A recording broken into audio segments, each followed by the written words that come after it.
Tudo bem com vocês? Comigo é tudo bem, graças a Deus. Mais um dia, irmãos, e como prometido, né? Como combinado, é o segundo dia do desafio, né, irmãos? Amanheci aqui. Pra quem só tá chegando de paraquedas, né, cara? Eu comecei aí no vídeo de ontem, né? Um desafio de 16 dias, que é 16 dias em que em cada dia a gente vai ler um capítulo da primeira carta de Paulo aos Coríntios. Porque pra quem não sabe, este livro da Bíblia, ele tem 16 capítulos, né?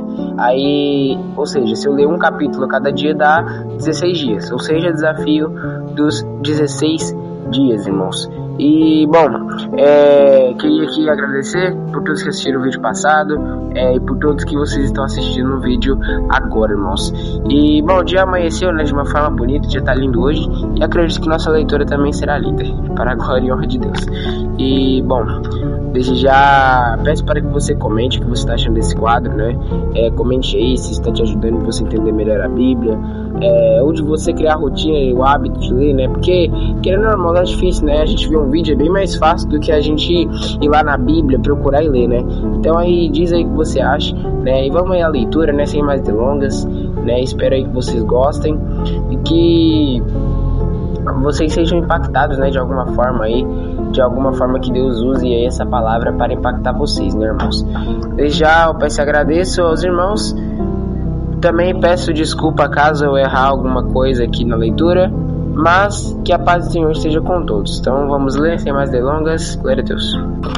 Irmãos, hoje a gente vai ler aí a primeira carta de Paulo aos Coríntios, capítulo 2, versículo 1, que diz: a mensagem a respeito do Cristo crucificado. Vou me aproximar um pouquinho aqui, peraí. Irmãos, quando eu estive com vocês, anunciando-lhes o mistério de Deus, não o fiz com ostentação de linguagem ou de sabedoria, porque decidi nada saber entre vocês, a não ser Jesus Cristo, e este crucificado, e foi em fraqueza, temor e grande tremor, que eu estive entre vocês. A minha palavra e a minha pregação não consistiram em linguagem persuasiva de sabedoria, mas em demonstração do Espírito e de poder, para que a fé que vocês têm não se apoiasse em sabedoria humana, mas no poder de Deus. Irmãos, olha que palavra maravilhosa. Sabe o que a gente mais tem hoje, irmãos? É aqueles pregadores que colocam aquele português assim, ó, maravilhoso. Tipo assim, que coloca assim, você tá lá, e aí a pessoa fala daquele jeito envolvente, daquele jeito assim, vamos falar assim, teológico, né? Que tipo assim, passa de uma inteligência e uma sabedoria. E assim, irmãos, eu não tô dizendo que é errado você falar certo. Na verdade, isso é muito ótimo. Você espalha o evangelho com todas as suas forças, com tudo que você tem. Exatamente, você tem um português bom, você estudou, você vai espalhar o evangelho de uma forma melhor. Só que aqui Paulo, olha uma coisa interessante que Paulo escreve aqui. Ele diz que quando ele anunciou ali o mistério de Deus para esse povo, ele anunciou de maneira simples, né? Dizendo assim direto, ele anunciou de maneira simples, irmão. Ele não foi complicando com palavra, ele não ficou ali dizendo coisas que não deveria dizer, ele apenas disse o que precisava ser dito. E olha o que ele diz, irmãos. Ele fala que na minha pregação não consistia em linguagem persuasiva de sabedoria, mas em demonstração do Espírito e de poder. Por quê, irmãos? Para que a fé dessa igreja não estivesse na sabedoria humana, não esteja apoiada na sabedoria humana, mas no poder de Deus, irmãos. Tem noção que olha que maravilha. E o que a gente aprende com isso desde já desse primeiro subtítulo, irmãos? É que, irmãos, nós como espalhadores do evangelho precisamos espalhar o evangelho de forma simples e que as pessoas entendam. Entende? Eu vou falar assim, você vai falar na linguagem daquele povo, sabe? Imagina aí uma pessoa ali, um morador de rua, e você prega o evangelho pra ele de uma forma que nem mesmo você tá entendendo, sabe? Vocês pregam ele de uma forma ali persuasiva, de uma forma ali sábia, né? E com texto estruturado, com tudo certinho, enquanto tudo que ele vai entender é se eu não... Pera aí, então tá dizendo que se eu não aceitar Jesus eu vou pro inferno? Ele vai entender isso em vez de entender todo aquele bagulho. Mas o que eu quero que os irmãos reflitam, irmãos? Quando forem espalhar o evangelho, faça como Paulo, espalha de maneira simples, para que a fé dessas pessoas não esteja apoiada na sabedoria humana, mas no poder de Deus. Olha que Glória a Deus, irmãos, que palavra maravilhosa. Agora vamos para o próximo, irmãos. Próximo subtítulo aí. E último, né? Esse capítulo aqui é bem pequenininho, glória a Deus, porque vamos ler a sabedoria de Deus. No entanto, vou repetir aqui, irmãos, perdão. No entanto, transmitimos a sabedoria entre os que são maduros. Não, porém, a sabedoria deste mundo, nem a dos poderosos desta época, que são reduzidos a nada. Pelo contrário, transmitimos a sabedoria de Deus em mistério, a sabedoria que estava oculta e que Deus predeterminou desde a eternidade para nossa glória. Nenhum dos poderosos deste mundo conheceu essa sabedoria, porque se a tiveram conhecido, jamais teriam crucificado o Senhor da glória. Mas como está escrito, nem olho viram, nem ouvidos ouviram, nem jamais penetrou em coração humano o que Deus tem preparado para aqueles que o amam. Glória a Deus, aleluia. Deus, porém, revelou isso a nós por meio do Espírito, porque o Espírito sonda todas as coisas, até mesmo as profundezas de Deus. Pois quem conhece as coisas do ser humano, a não ser o próprio Espírito humano, que nele está? Assim, ninguém conhece as coisas de Deus, a não ser o Espírito de Deus. E nós não temos recebido o Espírito do mundo, e sim o Espírito que vem de Deus, para que conheçamos o que por Deus nos foi dado gratuitamente, irmãos. Olha que glória, que maravilha, irmãos. Disto também falamos, não em palavras ensinadas pela sabedoria humana, mas ensinadas pelo Espírito, conferindo coisas espirituais com espirituais. Ora, a pessoa natural não aceita as coisas do Espírito de Deus, porque lhes são cura, e ela não pode entendê-las, porque elas se discernem espiritualmente. Porém, a pessoa espiritual julga todas as coisas, mas ela não é julgada por ninguém. Pois, quem conheceu a mente do Senhor, para quem possa instruir?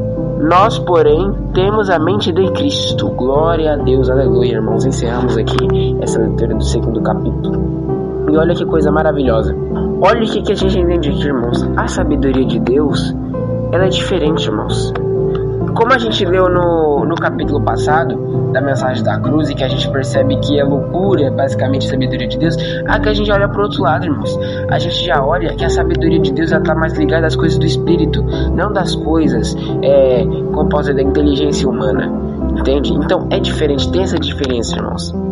E olha aqui, irmãos, uma coisa que é interessante é que aqui ele diz, né, nenhum dos poderosos deste mundo conheceu essa sabedoria, porque se a tivessem conhecido, jamais teriam crucificado o Senhor da glória. Mas como está escrito, nem olho viram, nem ouvidos ouviram, nem jamais penetrou em coração humano o que Deus tem preparado para aqueles que o amam. Então olha isso, irmão, olha que profundo, né? A sabedoria de Deus, ela não foi revelada a nenhum dos homens de poder, vou falar assim, naquela época lá da crucificação. Porque se tivessem sido, jamais teriam crucificado, né, cara? Jamais eles teriam crucificado, porque se a gente analisar a vida de Jesus Cristo, ele não cometeu nenhum pecado, né? O pecado que ele cometeu, assim, vamos dizer, os erros de acordo de forma judaica, né? Que ele errou lá foi realizar a cura no sábado, foi fazer aquela coisa que ele sempre deu para completar aquela lei, dizer que aquilo não era literalmente, né? Se alguém precisar de ajuda, né? Ele era Senhor mesmo no sábado, né? E olha que glória a Deus, a gente entende que a sabedoria de Deus é diferente, irmãos. Tanto é que quando Jesus vem na terra, a gente estava fazendo aquela reflexão da sabedoria dele ser uma loucura, quando ele vem na terra e fala assim, ó, amai a vossos inimigos, bendizer os que vos maldizem, fazer bem aos que vos odeiam, né? Irmãos, isso aqui é uma totalmente loucura, é uma total loucura, mas é sabedoria de Deus, porque ela vem de forma espiritual, irmãos. Ela é uma coisa que muda você por dentro, entende? Você fala assim, poxa, cara, como que eu vou fazer isso aqui, cara, né? Vou dar a face enquanto o cara dá o tapa na minha cara? Então, a gente percebe isso, irmãos. A sabedoria de Deus, ela é diferente. E é essa sabedoria que devemos buscar. É uma sabedoria, irmãos, que a gente vai saber expressar o que a gente segue, sabe? De forma, tipo assim, uma forma que todos entendam. Jesus Cristo, irmãos, ele espalhou o evangelho através de parábolas, né? Você já deve ter visto aí a parábola dos talentos, né? Outras diversas parábolas aí. E você percebe que é uma forma que todo mundo entende.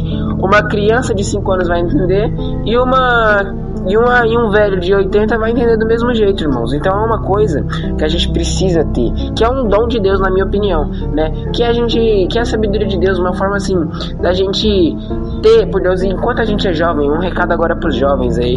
Na verdade é pra todo mundo que tá vivo, mas isso eu aconselho mais os jovens. Você que tá aí vivo, bem saudável, irmãos, procure aí buscar a sabedoria de Deus. Eu oro para que eu e você receba essa sabedoria de Deus, porque, irmãos, isso é incrível. Se a gente tem a sabedoria de Deus, a gente já não tá mais preso à vaidade, eu vou falar assim, a vaidade humana, né? Que é aquele querer ser em tal lugar, porque você entende que a única coisa que importa é Jesus Cristo, nada mais disso, né? Que a única coisa ora, a pessoa natural não aceita as coisas do Espírito de Deus, porque ele lhe é escura e ela não pode entendê-las. Ou seja, a gente vai começar a entender as coisas de Deus, a gente vai começar a aceitar as coisas de Deus. Então, vamos aí buscar para a sabedoria de Deus. Vocês que é jovem aí, né, tem muito tempo de vida pela frente, tá definindo quem vai ser no futuro. Vamos aí buscar, vamos se comprometer a buscar essa sabedoria de Deus. Irmãos, que mensagem maravilhosa foi essa da primeira carta de Paulo aos Coríntios, capítulo 2. E finalizando aqui mais um dia, irmãos, um vídeo curto, né, pra gente entender como funciona. Irmãos, aí já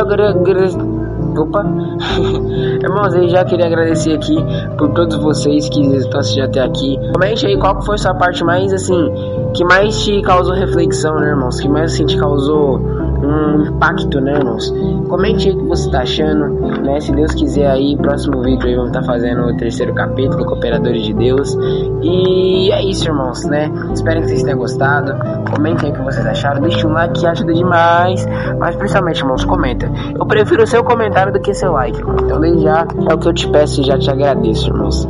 Peço para que a sabedoria de Deus esteja entre vocês, né? E glória a Deus, mãe. Paz de Cristo esteja com todos. Bom, por hoje é isso. Um grande abraço, fica com Deus e até o próximo vídeo, né? Até amanhã. Glória a Deus, aleluia.